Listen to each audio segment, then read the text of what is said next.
Hi everyone, welcome to my DE4. In this video, I'll be explaining my understanding of the picture that was sent in for the DE4 this week. So, in the picture, there are four main things that I need to know, or the steps that are needed in order to make a successful plan or business. Firstly, there's planning and budgeting. Next, there's resource allocation. Third, there's operating, monitoring, and safeguarding. And lastly, there's going to be evaluation and reporting. So, the goal of planning and budgeting is to be able to set goals. For example, if a business is a coffee shop, for example, in the D3, they would want to set the goal of serving maybe 10,000 customers a month, or get a revenue of 100K per month, $100,000 per month.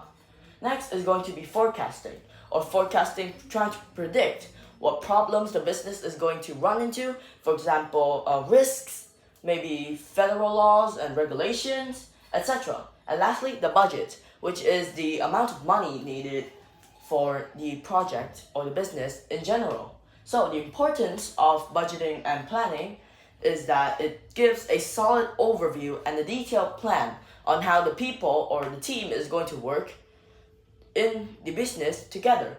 So it basically outlines what they're going to do so that they don't get confused and messed up. Next is resource allocation. So the goals for this is to distribute funds, basically. For example, funds can go to investing, funds can go to office supplies, funds can go to salaries and employment, etc.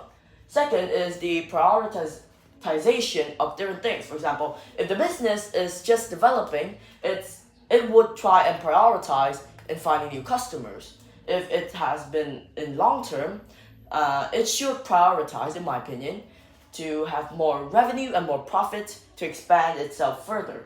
And lastly, resource allocation can also help it invest its capital, for example, assets, cash, e-money, etc., so that it can grow its business financially. So, the importance of this, mostly, is to manage the project's business budget so that it doesn't get out of hand or overloaded. Third is going to be operating, monitoring, and safeguarding. So the goals of this, as the name suggests, is to talk about the operating, the monitoring, and the safeguarding.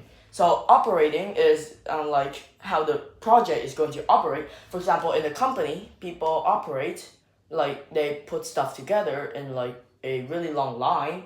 Maybe monitoring should be something like monitoring the stocks, or maybe monitoring the company's performance over time. And safeguarding, basically, is safeguarding the company from risks. For example, talking about e-money, they would try and safeguard their money or e-money from cyber risks. For example, hackers, maybe software malfunctions, etc. And lastly, is evaluation and reports. So basically, the goal of this is to give out performance assessments, basically talking about how the company is doing. Next is going to be identifying the flaws and the strengths of the company so that they can improve on their strengths and reduce the flaws. And lastly, they're going to have to report to their investors so that their investors can make informed decisions that will help the company. So the importance of this step is that it gives an efficiency report so that the project or the project managers know what to improve on. So, with these four steps, a project should be successful. So, that's all about my understanding of the DE4. Thank you for listening and have a nice day. Bye.